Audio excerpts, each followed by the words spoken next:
All right, we are live on YouTube. Welcome, everybody. It's 8 a.m. Monday morning, and we are currently working on the book, The Invocation of Presence, Chapter 5th, Presence, a Serious Confession. And I'll start sharing my screen. I think we did read the chapter last week and went through it once and decided that we'll uh, go through this exercise for the week and come back and discuss. So, should we read this chapter again, since this is a very short chapter, or what are we doing? What do you guys think? Yeah, I can read. Awesome. Yeah. Why don't you get us started, Nishant, if you can? Chapter 5 Presence A Serious Confession. G asked, how is it that the machine is able to surprise us with unexpected actions? That we somehow, more than just occasionally, find ourselves doing things we never intended to do. Several students started to answer as G motioned them to be still. This is not a question to be answered immediately. Simply to pour words out of your empty mouths into the equally empty void of your restless, wandering attention, he cautioned. About 20 minutes later, he continued his talk. The I, which has been surprised, where has it been all this time? Why does the non phenomenal presence fail to exert continuous authority over the machine? Thus,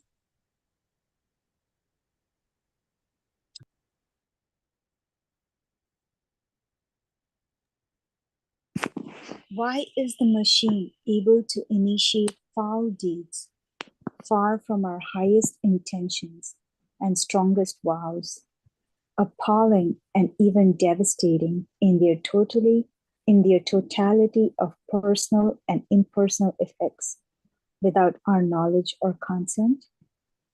Why is it that even when we are aware of crimes of the machine against our work destinies, we are seemingly unable to exercise even the smallest authority to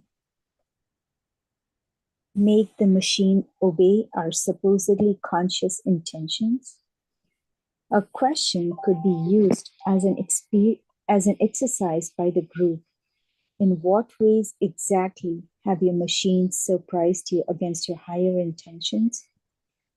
If this question is to be used for real work, you must answer completely, honestly, not considering possible personal or the damage to your personal feelings of security, vanity, or imaginary self esteem. I'll pass.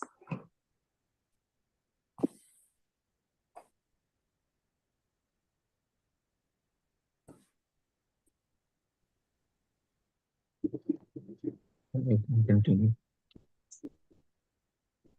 It is a real confession in every sense of the word, and a real candidate for work must someday answer for the honesty and authenticity of this answer given to the group today.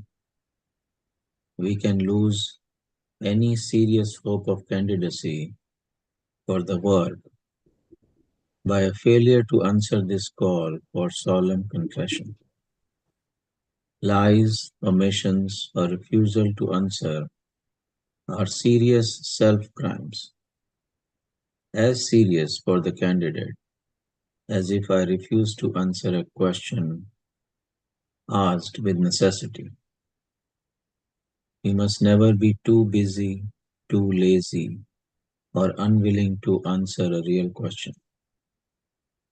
If we answer all serious questions with serious answers, we are given the grace to ask questions of our own and can, because we do not hide personal secrets locked away in a citadel of anticipation of exposure and possible humiliation. Expect to receive real answers to our questions. Pass.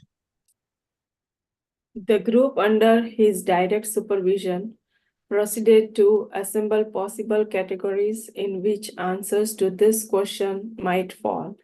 Number one, the "oh no, not again" syndrome in general, as in what?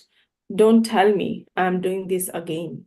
For example, just finding oneself in bed with someone one did not intend to have sex with, which G had been heard to call the falling between the sheets category. 2. Oral sphincter addictions. A. Delicious foods. B. Alcohol, cigarettes, and drugs. Number 3. Impulse buying. Number 4. Negative manifestations. Number 5. Procrastination in general. 6. Booby manifestations. That is finding yourself with your finger up your nostril after having sworn to yourself you would never pick your nose in public ever again. Earlier, G had given us a useful clue to self-invocation, mentioning that if something periodically self-arising in the machine were truly habitual, we must not say we would do it again, that a habit would only entrench itself more firmly if we tried to disallow it, but that it could serve as a powerful sensing centrum remembering factor to help us remember as our attention wanders aimlessly through daydreams, fantasies, and periods of involuntary self oblivion to invoke the presence of our presence into the present. In this sense, as a remembering device which works because it contains definite noticeable sensations, usually sensations of some form of remorse, our habits, and even our complete lack of authority over the organic machine became invocational tools for the evolution of our being. G also suggested we ask ourselves why we make vows we know we cannot keep and which we secretly know we never really intend to keep.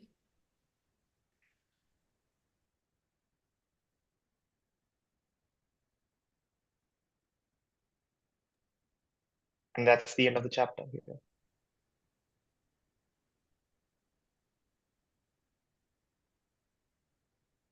Well, I kind of have a confession because I observed my machine this past week uh, for any kind of activity that relates to this chapter.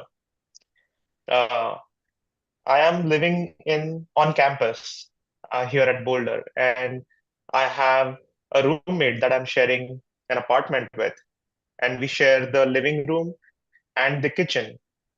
And uh, I told my roommate in the beginning that I have a very low tolerance for uh, messy kitchen or messy living room. If you're using the kitchen, make sure you clean it up after yourself before you walk out of the kitchen. And my roommate has the habit of using the kitchen and then just keeping all the dirty dishes in the sink and then going out and coming at the end of the day and then maybe cleaning it or maybe not cleaning it. And I just let him know that this is something that I'm not okay with, and you should keep it clean, and you should make it available for me to use it after yours. So there was this one evening where he said he forgot, but he didn't clean the dishes, and it was, I think, 3 to 4 hours. The dishes were in the sink, and I observed my machine. I observed my reaction that occurred in my machine. The Even though told myself that, hey, I'm not going to be pissed about this. Let me use this as an opportunity to work on myself. My reaction was clearly obvious. I was completely pissed during the whole 3 to 4 hours where the dishes when they're in the kitchen. And uh, he came into the apartment. I didn't say anything to him, but he noticed something in me, and he went straight to the kitchen and he cleaned it up. And that's when it all went away. My reaction completely went away as soon as he cleaned the kitchen. And I just made a note of that. Like, hey, I reacted against my own will, even though I decided that, hey, I'll be using this uh, to discipline myself. I was clearly caught up in this storm of thoughts and anger and all these feelings that I was feeling. Even though it was just a mild case, he didn't do anything wrong or anything severe, but my reaction was definitely severe. So I just wanted to share that.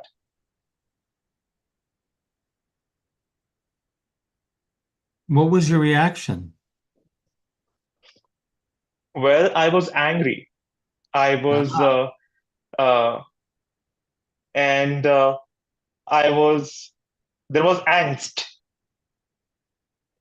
uh, and also it felt as if I was unclean because the kitchen was dirty. As soon as he cleaned it, I felt clean. Oh, nice! It's nice to be in this space now.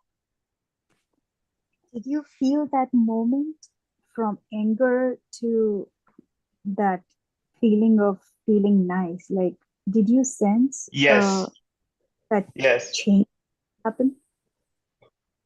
As soon as I looked back and I saw my roommate doing the dishes, there was the transition and a release, sort of a release, and I was like, nice. This is nice. And then I caught myself, uh-oh. So where was I during this whole 3-4 hour period when I was going through all this stuff? Because I wanted to catch myself being in that space of anger, but I didn't.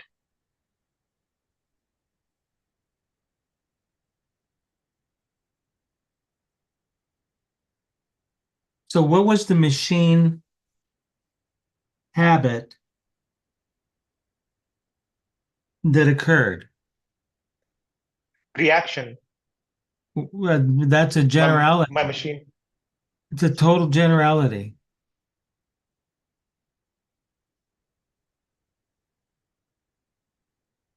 Be Well, I specific. would say my machine went to its mechanicality. And yeah, other than being angry, I can't point to what my machine actually did. So your machine had anger. Yeah, had resentment, anger. Maybe I wanted to uh, towards my roommate, maybe.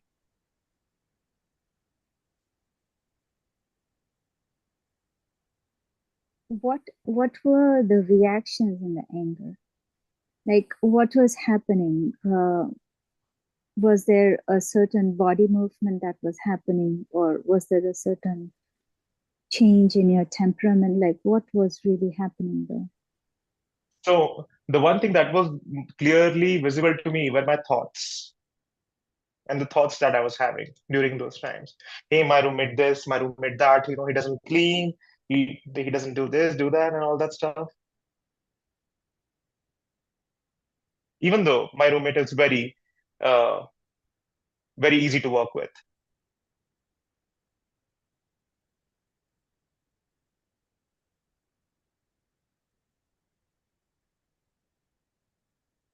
So you just said what the mental centrum did, right? Hmm. Did you have any? That's Go ahead. yeah. Please go ahead. Please finish your question. Did you have a physical sensation?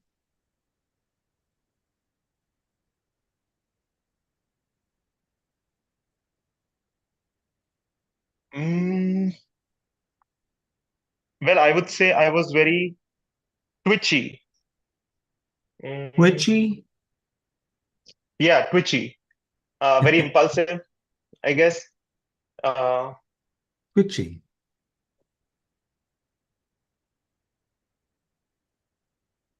what is the right word for it? Was there a Well, I will sensation say that in I your, wasn't. Mhm. go ahead. So I would say that uh, I was restless during those times. Like I wasn't at ease. My body wasn't at ease during those moments. So wasn't And at I think that ease is a telling us what you weren't doing. mhm. What were you doing? Well, during the whole time, I guess I was just sitting and working on my project. So that was my uh, that took the most of the bandwidth.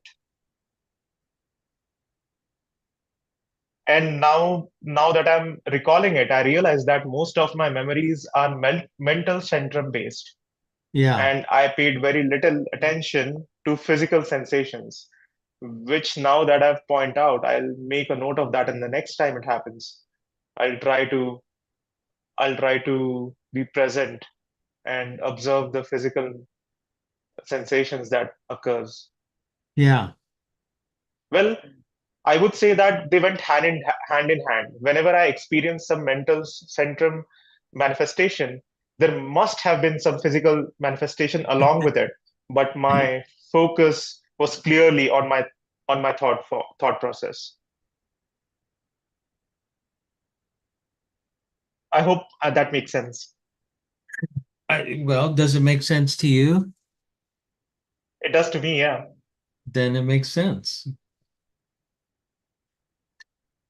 There is generally a physical manifestation of which the mental centrum interprets. Like you probably had a physical sensation and the mental centrum said, what was the word you used? This is not Twitchy, huh? Twitchy. twitchy, yeah, This is twitchy. But it doesn't say this is anger, this is I mean, did you want to like kill the guy or have him taken out by somebody? not really. Not yet, though. If that happens in the Right. future, I'll let you know. But It's too early. you're open to it. I am considering it now. Uh, so I think it's a great example of how difficult it is to kind of capture our habit recognition. Like you gave the guy an instruction, right? Like that's your thing. Here's the rules. And you were mentally very clear on that, weren't you? Yes. Then he broke the rules, right? What's wrong with Yeah. this guy?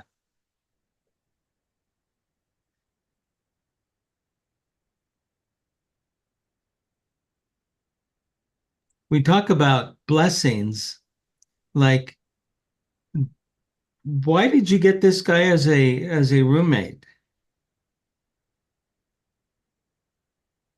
I don't know. Fate, destiny. I mean, the maybe you got this guy as a roommate because they said, okay, this guy here, Nikhil, needs to work on this. His, does everything needs to be in order. The rules are clear and everything's in, and nobody's gonna, as soon as I make it clear, then the world will be in control. I'll be in control of the world. And then this guy comes along. He's not following the damn rules.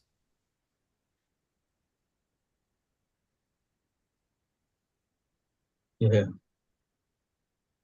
Go for it. Yeah, I just you know,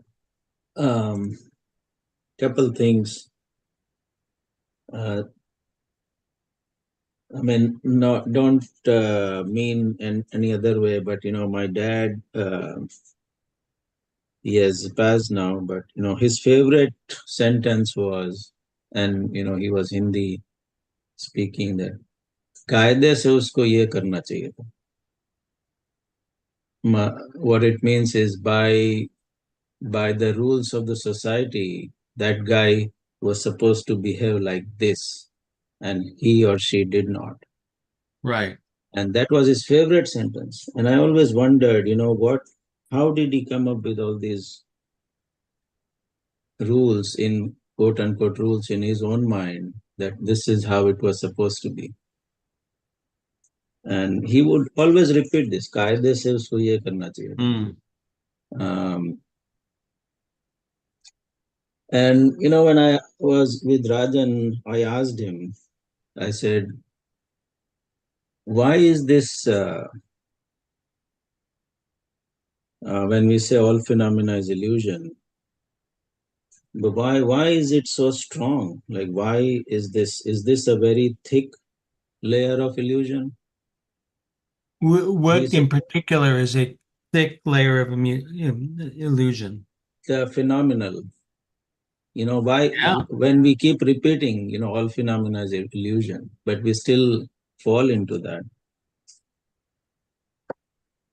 And I asked him, is it a very thick layer of illusion? What is it? He said, no, it's only 2 centimeters. But I like that. it is stronger than steel.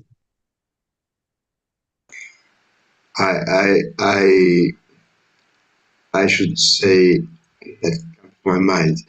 It's so strong. It's our senses that are programmed in a way. It's not the eyes. It's the blind. No, the blindness. I think. No. Yeah, I But mean, this is all it's a, sorry, Bernie, go ahead. no. I never forget that there's a survival mechanism. No, it's arranged for us to survive. So we have to be. It's a paradox, right? We have to be grateful for this in a way, and so it's a paradox.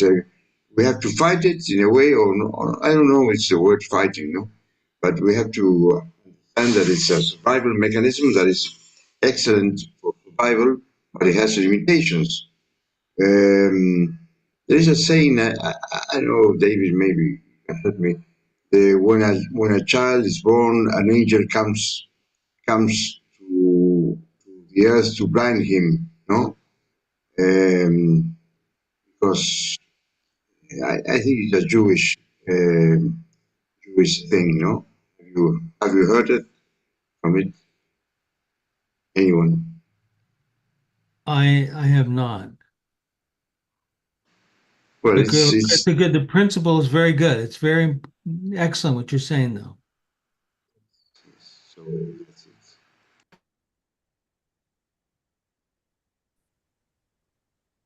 What I understand is that just as the sentence says, that as a remembering device which works because it contains definite noticeable sensations. So what I noticed is, when, say, any moment of anger or any emotion which starts taking over, it's affecting your heart and your brain the most, because the mental sensations will definitely hit the brain, and then the entire body will follow that pattern. So when we just stick to that organic machine, like, where is that emotion taking place? And when you with that emotion constantly, like, for example, whatever the time frame is, live with that body constantly, then suddenly we'll feel that switch of of wherever the anger is coming, that's exactly the point where the relaxation is coming. Like you'll suddenly sense the duality. So I could relate to this, that usually sensations of some form of remorse, our habits, and even our complete lack of authority over the organic machine become invocational tools for the evolution of our being. So just knowing that how is the machine working in this particular emotion, and just sensing the body constantly, not the mind, just the body. And that's where I feel the switch happens. So just wanted to add that. Good. Wow. Thank you.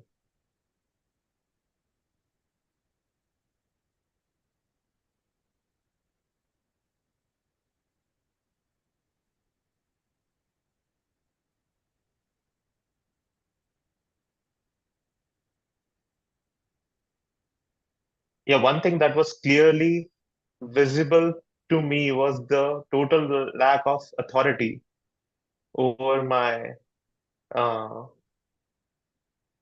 you can say, higher aspirations. Because in the beginning of the week, I said to myself, okay, when this happens, I'll be there.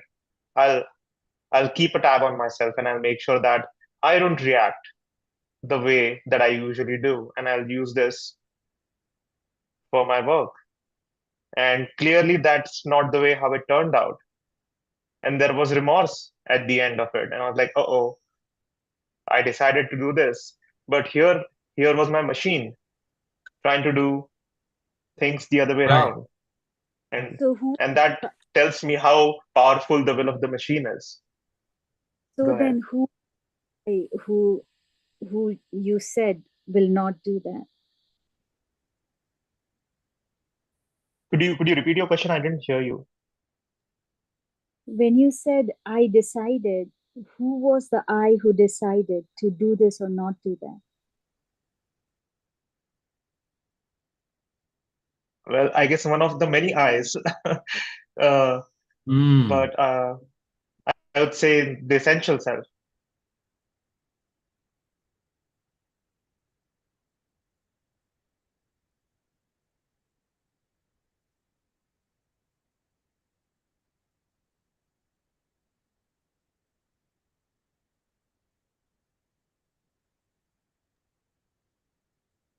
So yeah, once we decide, I think that would be the work eye that decides not to do, and when you're actually holding on to your presence, that would be the essential soul.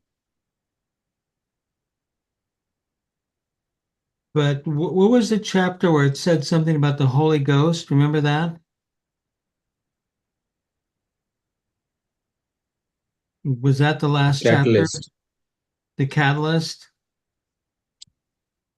So the catalyst Hmm. in this case may have been the observer,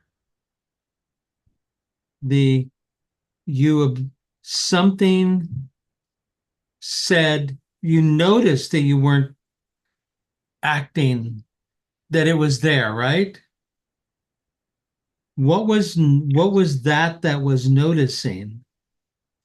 And that's the beginning of, that's the essential self. The presence is there. It's noticing that. Okay. That is the advantage we have, and why go down. Let's see, earlier. Hang on. No, you were right there. Earlier, go up just a little bit. I'm sorry.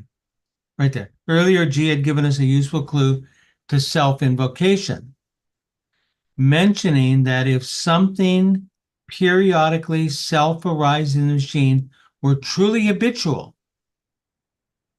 we must not say, we must circle that word, we must not say we won't do it again. That would only entrench, the habit would entrench more deeply if we tried to disallow it. but that it could serve as a powerful sensing centrum, remembering factors to help us remember. Okay? So do we understand what that means? In other words, Mhm. you don't have a choice as to whether that habit's going to come up again, Nikhil. It just is. Okay?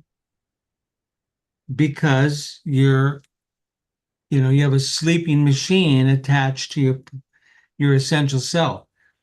When you're in that situation, that habit is going to come up. Okay? That's why it's mechanical.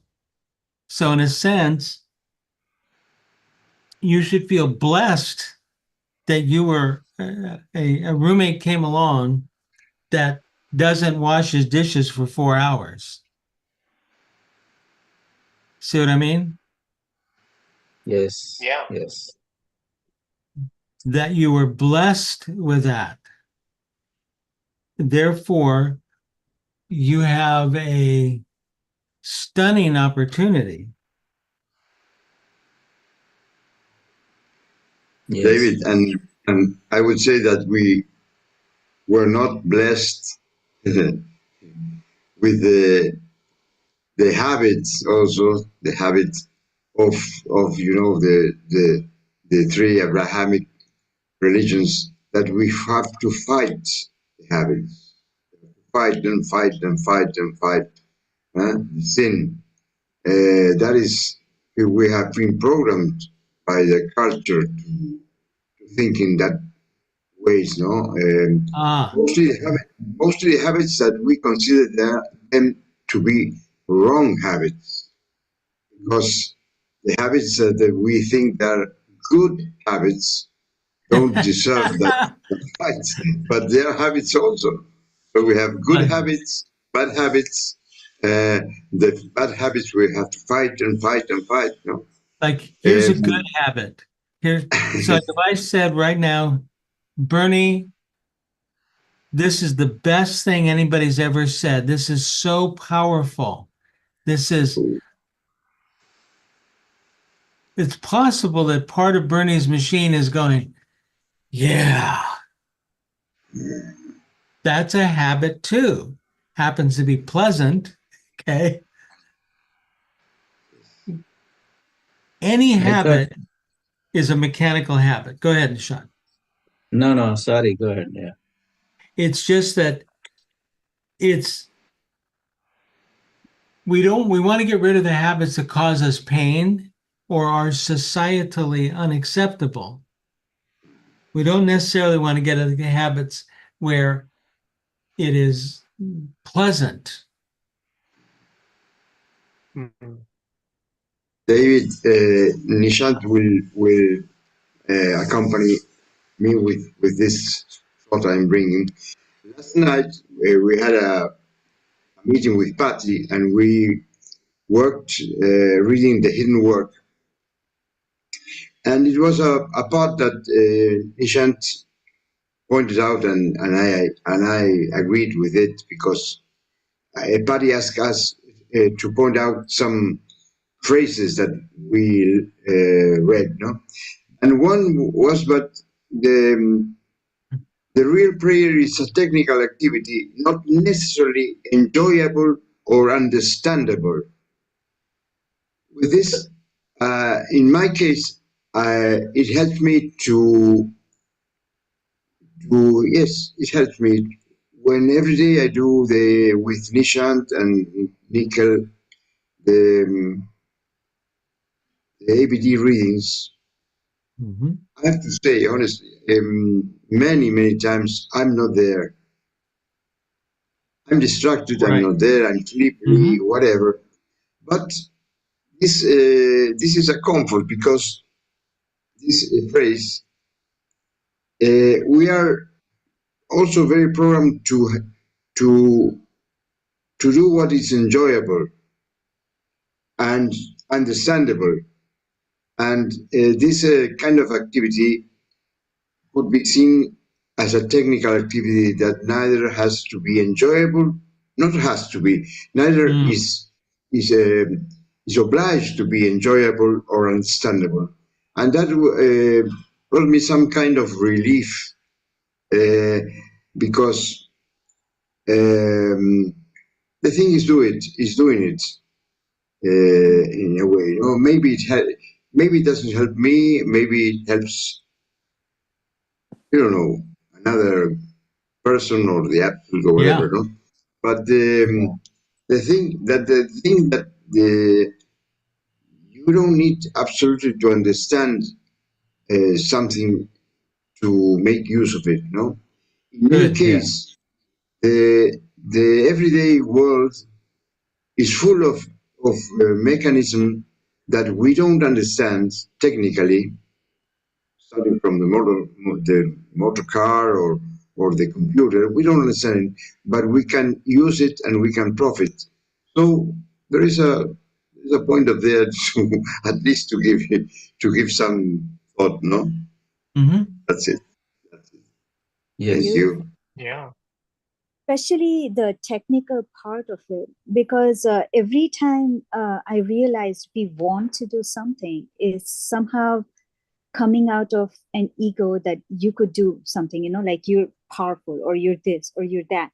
So like every time I've noticed that whenever I have that sensation, it's coming out of wanting to do.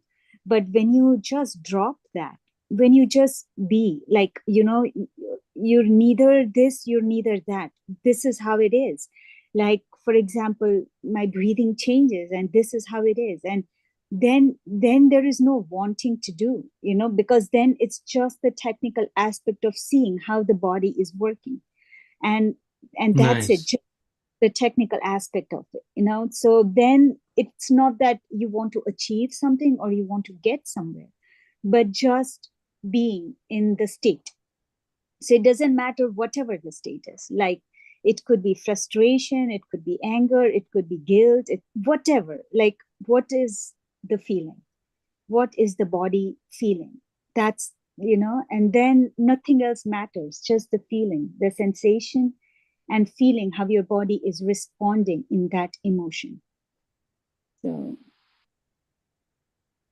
Yeah. the technicality is beautiful. Yeah, beautiful. Yeah. No, I'll just add to Bernie and David. Um, whatever, if things are happening as per our understanding, it that's not real work. If you feel that, oh, this Mm. is what's supposed to be, is not. That's just your virtual, uh, imaginary world. The other thing David said about the blessing, um, that you should feel blessed that you have a roommate that was able to, bring out that and helped you. Yeah. Um, but you should feel So blessed and also pass the blessings to him. Mm. But that doesn't come automatically, right? no. Like the grace No. factor takes a while to happen, until like you keep sensing your body constantly and you see the change from whatever state you are, from like, you know, say you're peaceful to you're mad to you're this to you're that, whatever, until you have the response to your body, that grace or the blessing will not happen. Till that time you still want to do. So the blessing is actually a factor of grace. Like you can say it outwardly that, you know, oh, I'm blessed, but it doesn't really come until it's so deep inside of your body's technical, you know, like until you work technically on your body, like the blessing doesn't really come. It'll happen, you know, the blessing. So we feel that, you know, Yeah. we should but it will not come. Like, that's what I've noticed, that the blissful feeling will happen. And that happening happens when you're constantly with your body and you suddenly feel, wow, like what a blessing. But I've noticed that it does not come right away. It takes a while for it to form. So, Babini, I think that I understand what you are pointing out as that this kind of grace is not manipulative. You cannot, and maybe you should not try to make things happen, no? Because it's exactly. we do it every day, every minute, because as you said, it's the one thing we when we arrive to this earth, we are wanting to be happy, wanting to be immortal, wanting not to suffer.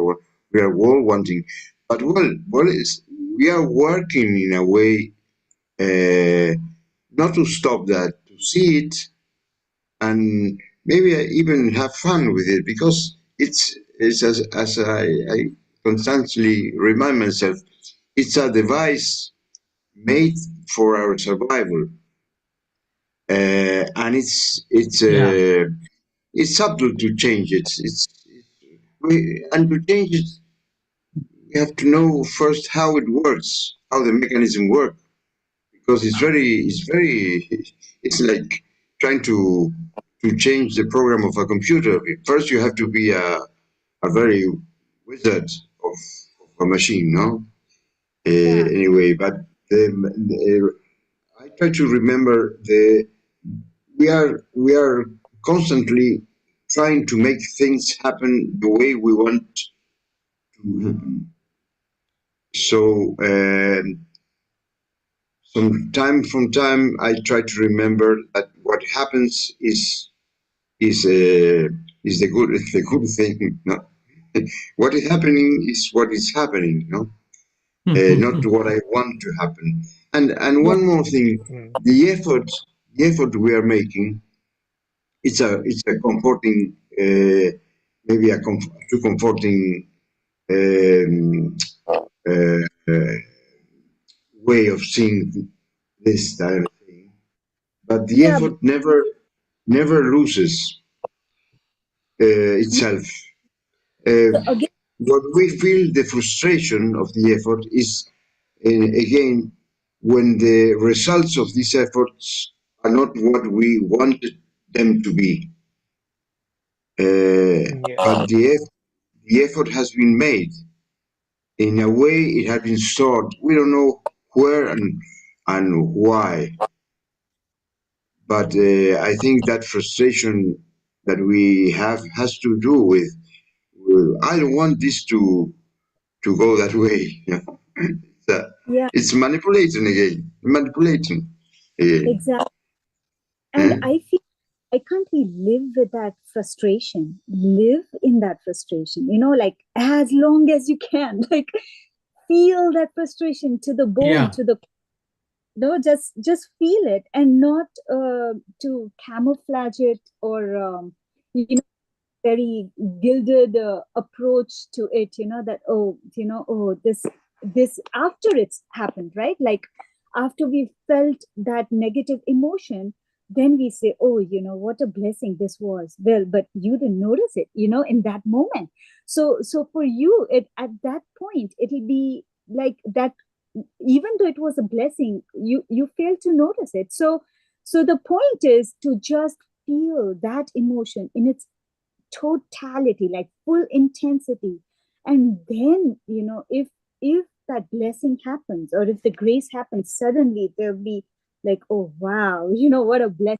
But it has to come from within, not after the emotion is gone. So that until we live Mm. in that situation, Right. until we anger, and we feel what the body is feeling, that blessings, I don't think it's going to happen, like it'll just be a superficial gilded approach Yeah. to just hide your negative emotions, because you feel that ego feels that this is not what I should be, being on this path. Yeah. We Is know again, how to hide. We know Right. how to hide our emotions. We know how to buffer things that aren't acceptable in society. So if you're in a situation and something starts occurring, instead of just say, be curious about it. And you notice when this guy leaves the dirty dishes and you're looking at it and you're going, wow, look at that. Look at that, how that works. Oh my gosh. Oh, I see. Mm-hmm. Yeah, I want to rip his throat out. Well, that's pretty curious. Yeah. I told him what the rules were. And but you watch it, and if you can place your attention on it over time, it might be a very long time. It may never ever go away, but it might lose some power by placing your generous attention on it. That's what's called a cleansing radiation. Okay. What do you mean by cleansing radiation? What is it cleansing? That. What it's technically doing is cleansing your attachment to it. When we're attached to it, we want it. We have we don't want it to go away. We like it.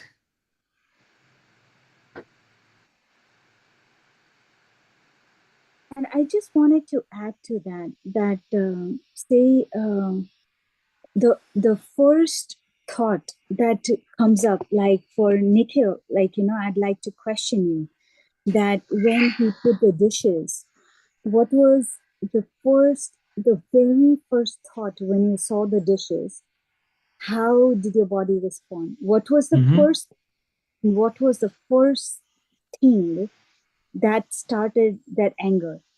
So what was that moment which started creating the anger in your body? So the thought came, but where did that thought start taking effect on your body?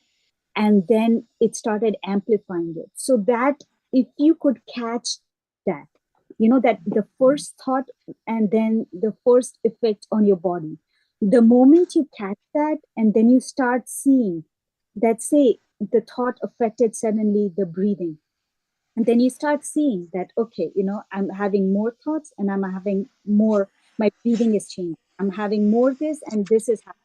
Now my hands are being,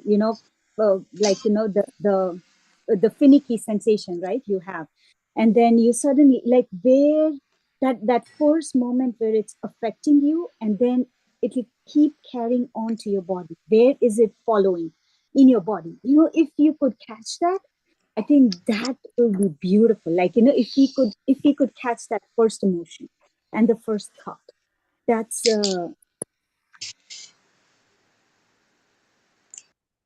You Yeah. just place your gentle attention on it. Put yourself in a position. Every one of us is going to be in a position today where we will have a mechanical reaction to something. Guaranteed. Okay. And so as the day progresses, and let's say a particular habitual one comes up, and then you go, oh, look at that.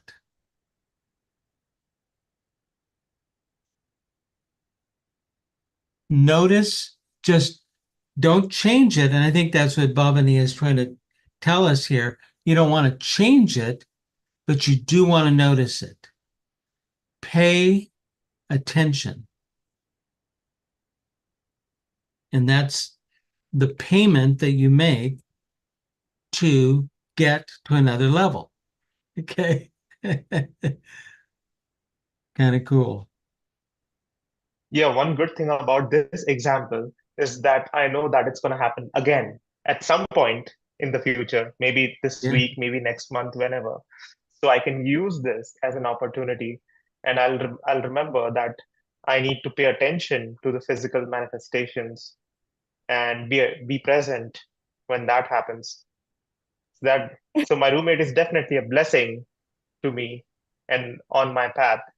And it's funny that you guys talk about blessings because that's the exact same feeling I had this morning when I woke up. I had this feeling of, hey, this person is here for a reason. And I know that he's going to help me in some ways. And I know that I'm supposed to be experiencing these things. So uh, I definitely got some verification from you guys about that. Mm-hmm.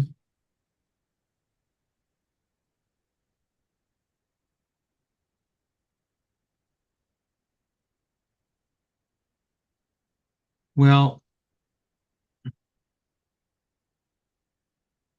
so when you share this, Nikhil, you actually give a gift to the group, okay? We don't have as much judgment. Most of us don't have as much judgment about your actions as you do.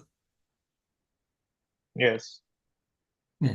You have more judgment than the rest of us. The rest of us just notice the mechanics of it and we're trying to understand it because we're thinking, how does that work in me?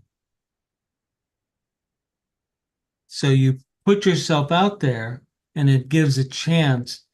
Next week, we'll continue on this and try to come up with one harmless habit that you have that that's not too devastating to share. Okay. But something. Now, I'm going to bring up real quickly, and I'll go into it more next week, is in the Catholic dogma, confession is what's called a sacrament. Okay. You go to confession, the mechanics of doing it in the Catholic Church are that you have to do a whole bunch of different stuff and you talk to the priest, but there are three primary elements in confession. The first one is called contrition or remorse for the sin. Okay. That, yeah, that you have to be careful because that borders on judgment. But judgment is just another method of buffering to hide from something. Judgment doesn't give you much. The second element is the disclosure of the sin.